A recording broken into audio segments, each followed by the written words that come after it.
కార్తీక పురాణం 12వ అధ్యాయం కార్తీక ద్వాదశి మహిమ. వశిష్ఠుడు ఇలా చెప్పెను. రాజా, కార్తీక మాసమునందు సోమవారము కంటే శనిత్రయోదశి 100 రెట్ల ఫలమిచ్చును.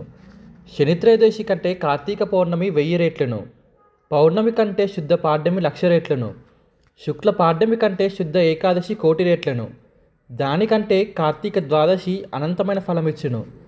మోహము చేతనైన కార్తీక శుక్ల ఏకాదశి నాడు ఉపవాసము చేసి మంగళ వాయిద్యములతో పురాణ కాలక్షేపం జాగరణ చేయువాడు సమస్త పాపం నుండి విముక్తి పొంది వైకుంఠములో నివాసించును.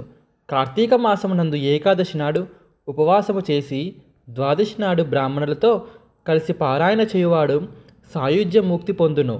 కార్తీకమునందు ద్వాదశి నాడు అన్నదానం ఆచరించిన వాడు ఐశ్వర్యాభివృద్ధిగాంచును. సూర్యగ్రహణ సమయమున గంగానది తీరమున 1,000,000 బ్రాహ్మణుడికి భోజనం పెట్టు పుణ్యము కార్తీక ద్వాదశి నాడు ఒక్క బ్రాహ్మణుడికి భోజనం పెట్టుట మాత్రమే లభించును. పుణ్యతిథులని చెప్పబడిన అనేకమున్నవి, కానీ ద్వాదశి విష్ణుప్రియమైనది, అన్ని తిథుల కంటే అధిక ఫలమిచ్చినది. కార్తీక శుక్ల ఏకాదశి నాడు రాత్రి ఒక యమ ఉండగా విష్ణువు పాలసముద్రం నుండి నిద్ర మేలుకొనను. ఆ తరువాత వచ్చు ద్వాదశి హరిబోధిని అనబడును. ఆ ద్వాదశి నాడు ఒక్క బ్రాహ్మణుడికైనా భోజనం పెట్టువాడు సకల సౌఖ్యములను పొంది అంతమున విష్ణు సన్నిధికేగును. కార్తీక ద్వాదశి నాడు పెరుగన్నము దానమిచ్చువాడు అన్ని ధర్మముల కంటే అధిక ఫలం పొందును.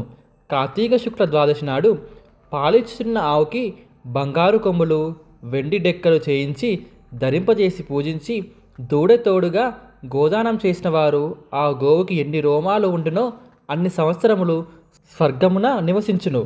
ఆనాడు వస్త్రదానం చేయువారు సకల పాప విముక్తులై వైకుంఠమును పొందును. కార్తీక ద్వాదశి నాడు పౌర్ణమి గాని పాడ్యము గాని కంచు పాత్రలో ఆవు నెయ్యి వేసి ఒత్తి ఉంచి దీపము వెలిగించి దానమిచ్చువారు 1,000,000 జన్మలో చేసిన పాపములన్నీ విముక్తి పొందగలరు. కార్తీక ద్వాదశి నాడు పండ్లను యజ్ఞోపవీతమును తాంబూలమును దక్షిణను ఇచ్చువారు సకల భోగము అనుభవించి అంతమున్న వైకుంఠముకేగి హరిసన్నిధిని చిరుకాలం ముందురు. స్వర్ణ తులసి వృక్షమును సాలగ్రామమును దానము చేయువాడు 4 సముద్రముల మధ్య ఉన్న భూమి అంతయు దానమిచ్చుట వలన కలుగు ఫలితం పొందును. ఇందుకు సంబంధించిన ఒక కథ చెప్తాము, వినుము. సాలగ్రామ దాన మహిమ. గోదావరి తీరమున ఒక కోమటి ఉండెను. అతడు చాలా ధనం సంపాదించెను, కానీ తాను తినక ఇతరులకు పెట్టక మికిలిని లోబితనముతో కలిగి ఉండెను. జీవితంలో ఏ ఒక్క సత్కారము కూడా చేసి ఉండలేదు. ఆ కోమటి పొరుగురి యందు ఒక బ్రాహ్మణుడికి చాలా ధనము అప్పు ఇచ్చాను. ఆ అప్పు తెచ్చుకోవటానికి ఒకనాడు ఆ బ్రాహ్మణుడు గ్రామానికి పోయి నా ధనము నాకిమ్ము అని అడిగాను. బ్రాహ్మణుడు అతన్ని చూచి, ఈ నెలాఖరులోపు నీ ధనము నీకు తప్పగా ఇచ్చేదను. ఈ కొద్ది దినములు ఓర్పు వహించి నీ ధనము నీకు తీసుకొనము అని పలికి తిరిగి ఓయి అప్పు తీసుకొని ఇవ్వని వాడు నరకమునందు అనేక బాధలు పొందెను. తిరిగి రుణమిచ్చిన వానికి కొడుకుగా పుట్టి బాకి తీర్చవలసి వచ్చును కనుక నీకు రుణపడి ఉండనను. బ్రాహ్మణుడు మాటలు విని ఆ కోమటి మికిల్ని కోపించి, నా ధనము నాకు ఇప్పుడే ఇవ్వవలను, లేనిచో ఈ కత్తితో నిన్ను చంపెదను. తన వద్దనున్న కత్తిని చూపి బెదిరించెను. నోటికి తోచిన బూతులు తిట్టుచు ఆ బ్రాహ్మణుని జుట్టు పట్టుకొని లాగి కింది పడవేసి కాలితో తన్ని తుదకు కత్తితో పొడిచెను. బ్రాహ్మణుడు కత్తిపోటు తిని తక్షణమే మరణించెను. తన రక్షక భటులు పట్టుకొని రాజుకు అప్పగిస్తారేమో అని భయముతో ఆ వైశ్యుడు అచటుండి పారిపోయి స్వగృహముకు చేరెను. పిమ్మట అతడు చేసిన పాపాలు అన్నీ పరిచిపోయి సిగ్గుపడక కొంతకాలము సుఖముగా జీవించి తుదకు మరణించెను. అంతటా భయంకరముగా నల్లని కాంతి గల యమదూతల పాశములతో ధరించి ఆ కోమటిని పాశముతో బంధించి యమలోకముకు తీసుకొని పోయి యమధర్మరాజు ఆజ్ఞ అనుసరించి రౌరమను నరకమందు అనేక బాధలు పెట్టుచుండిరి. అట్లు జరగచుండగా ధర్మవీరుడను ఆ వైశ్యుని కుమారుడు తండ్రి చనిపోయెను. తరువాత తన తండ్రి సంపాదించిన ధనముతో చెరువులు బావులు త్రవ్వించి తోటలు వేయించి నదులపై వంతలు నిర్మించి వివాహములు ఉపనయములు చేయుచు ప్రతిదినము బ్రాహ్మణులకు అన్నదానం చేయుచు ఆకలితో బాధపడుతున్న అన్ని జాతుల వారికి అన్నం పెట్టుచు ధర్మ మార్గమున నడిచేవాడు.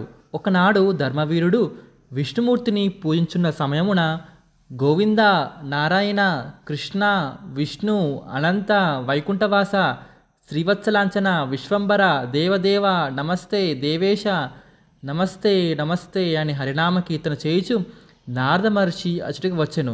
ధర్మవీరుడు ఆయనను చూచి బ్రహ్మానందం పొంది ఆయన పాదముకు నమస్కరించి, ఓ నారద మనీశ్వర, నేను పూర్వజన్మయందు ఏం పుణ్యం ఆచరిస్తున్నో కానీ అతి దుర్లభమైన మీ దర్శనం పొంది తిని.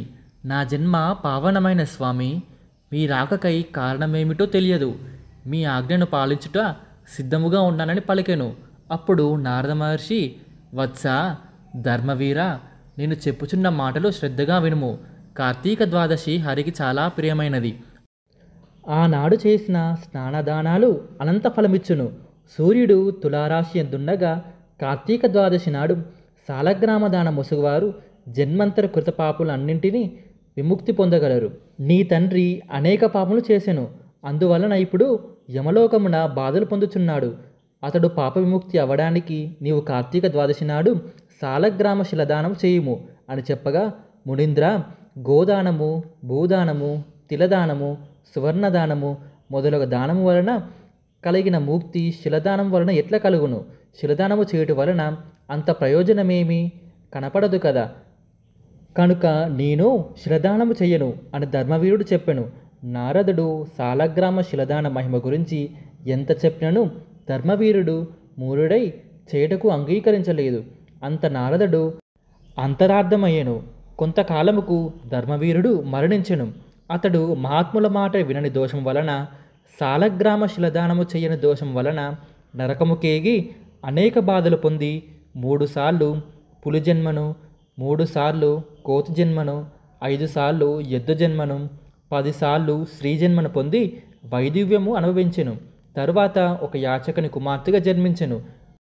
ఆమెకు యవ్వనం వచ్చిన వెంటనే తగిన వరుణ్ణి చూచి తండ్రి ఆమెకు వివాహం చేసెను. వివాహమైన కొన్ని క్షణములకే ఆమె భర్త మరణించెను. అప్పుడు ఆమె బంధువులందరూ అకస్మాత్తుగా పెళ్ళికొడుకు మరణించినందుకు చాలా దుఃఖించిరి. చిన్నతనములోనే ఆమెకు వైదవ్యం కలిగినందుకు అందరూ విచారించసాగిరి.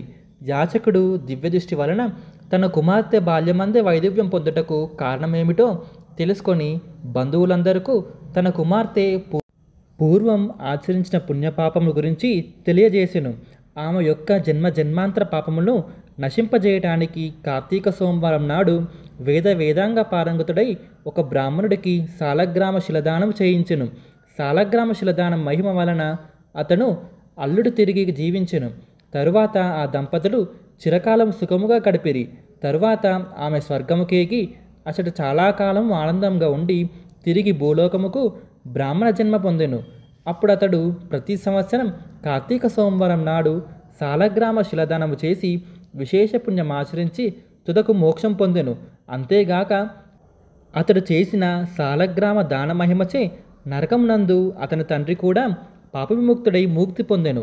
కనుక జనక మహారాజా, కార్తీక మాసమున సాలగ్రామ దాన చేయుట వలన సకల పాతకములు నశించునని తెలుసుకొనుము. పాప విముక్తి అవ్వడానికి సాలగ్రామ దానం ఆచరించట కంటే మరి యొక్క ప్రాయశ్చిత్తము లేదని చెప్పెను. ఓం నమ శివాయ.